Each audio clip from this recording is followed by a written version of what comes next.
Hey guys, how's it going? Today I'm going to be reviewing this vacuum cleaner. It is the Hoover Wind Tunnel Air. This is actually my second one of these. I absolutely love it. I went and bought another Hoover vacuum cleaner. I'll post a picture of it right here. I can't remember the exact name, but I'll post a picture. I did not like that vacuum cleaner at all. I ended up returning it. Keep watching and I'll tell you why I didn't like the other one, and I'll give you a review and overlook of the one that I do like. All right, please forgive the lighting. There's a window there, so it's kind of like a weird lighting situation. Anyway, so this vacuum here is also a Hoover. So I thought it would be okay. It was really similar in price. It happened to be the only one they had when I went to the store to get one, so I went ahead and got it. I tried to make it work for a whole month, and I did not like this vacuum cleaner at all. When you take off and use just the cord part, like this part here, the beater bar part would keep running, and so it would eat the carpet that it was sitting on. While you were trying to use the handheld part, it wouldn't stop. It just kept spinning, and I have several spots now on my carpet that it ate. So that was a little frustrating. The other thing is it just doesn't pick up well. If you have just the right carpet length, it did great. But then if I got it on too long a carpet, or if I went to the hardwoods, it did not pick up well at all. It would pick up off of the hardwood and then a little bit later just spit it all back out. No idea why. I couldn't seem to figure out how to make it work. And it had a thing where you could turn it to make it high carpet, low carpet, hardwood floors, but it didn't seem to matter. It did the same thing no matter what setting I had it on. So after fighting with that thing for a month, I would vacuum, and then I'd be so frustrated, I'd go and get my old vacuum that had broken and use it because it was working better than the new vacuum. So after doing that a month, I was like, okay, that's it. I took it back because if I'm using my old broken vacuum, then clearly this new vacuum's not good enough. Luckily, they had this vacuum when I went back and returned it, which is the Hoover Air Wind Tunnel. And this, sorry, I need to clean out that compartment. This is actually the exact same vacuum that I first had. I have a review of it. I'll link it on here. And this is the same one, just the newer model. So I was super excited because I knew I liked that one, and I have had this one now for almost a month, and I'm liking it like I knew I would. So let me kind of go through. It's pretty much exactly the same as the one I had before. Not much has changed, but I will go ahead and tell you what wore down, what broke on the first one I had, and why I had to replace it, just so you know that that's probably what could happen to yours as well.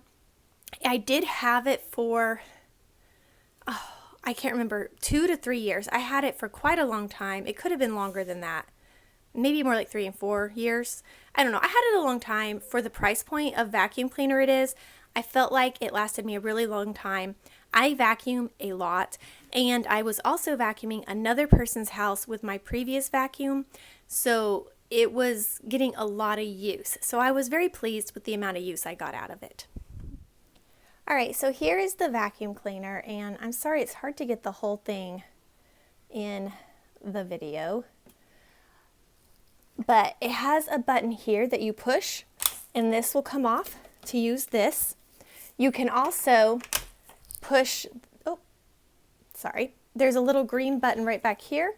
You can push back, and this part will come out if you need it to be extended. Now, on the previous one that I had, this part right here ended up getting worn down so that pretty much all this plastic was gone, which it still worked, but that is something that wore down over time, just so you know. And the number one reason why I had to replace it was this section here ended up getting a rip. So when you went to vacuum, obviously it didn't suction well. And I tried the duct tape thing, but that just doesn't work that well.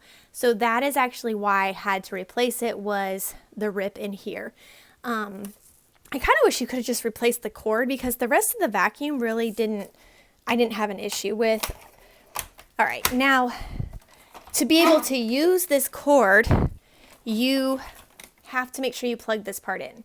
So right here, this, when you get it, you put in like there, that's where you store it when you're using the beater bar part at the bottom. But if you want to use the hose, you open this little spot here and you stick that in. Super easy, and then you can use that part. So that's really nice and easy. It's not too complicated, and it then folds up tight. Now it does come with these extensions, which I use a ton, so I really like having those. This is for the cord hooks down and over. If anyone actually does that to their vacuum, I use my vacuum so much that I hardly ever do this because I'm just going to take it all apart again within the next 24 hours. So, okay, now the buttons.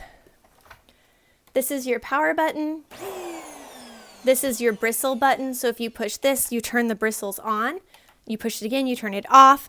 That is the one, the first vacuum I was showing you that I returned, you could not turn the bristles on or off, and that was a real frustration. I feel like you need to be able to do that. So to empty the canister, there's a little lock button here. You push, you just pull this right out, and then you just open this to empty. And I can go ahead, since it's full, I'll go ahead and show you guys. Sorry for my dirty vacuum cleaner here, but so you just open up, see if I can do it with the phone. The trash. All right, guys, this is not as easy as it looks. All right, so then you just push this button right down here, which will pop open, and then everything can fall out. Let me shake it a little. There. And then it just closed right shut. Now, if you want to do a deeper cleaning of this canister, let me see here. See if I can get this in the video. All right, if you want to do a deeper cleaning of this canister, this top part you twist and pull off, and then you have the filter, and you can pull the filter just right out. Well, you should be able to pull the filter right out. I have not actually cleaned this part yet, so it's probably kind of tight in there from not being used. Well, you pulled this one out, and I believe if it's like my old one, you can run water through this and let it clean, but it takes quite a long time to dry, so it's not the easiest. All right, so there you go. You just pull this, and the whole thing comes out, and then you can better dump whatever's in there that didn't come out with, if you didn't come out with the bottom part. So you can do that and make sure it's really nice and clean. And then it just closes back, and there's like a little notch there that just goes right inside like that. So, and then you can put this back in, and it says even on here, you can just rinse it with water. So that is how you, and then this just plops right back on there. You plop it on and twist. Let's see, line it up right. Nope, I didn't line it up right. Let's see here. I think it's like, there we go, like that. All right. All right. This is always so much more difficult to do when you're one-handed or partially one-handed than it seems. Anyway, all right, and then you can just set that right back on there, and it just snaps right into place. So I guess I can kind of vacuum a little to show you what it looks like, but it has like a swivel bottom thing, so I'll show you that, but that's pretty much it. And I'll go ahead and just wrap this up real quick, and then I'll show you kind of it in motion. But I really like this vacuum. I was really pleased with my other one. I feel like I got really good use out of it. So I definitely recommend this Hoover Air Wind Tunnel vacuum. I think it's a great vacuum for the price point. Thanks.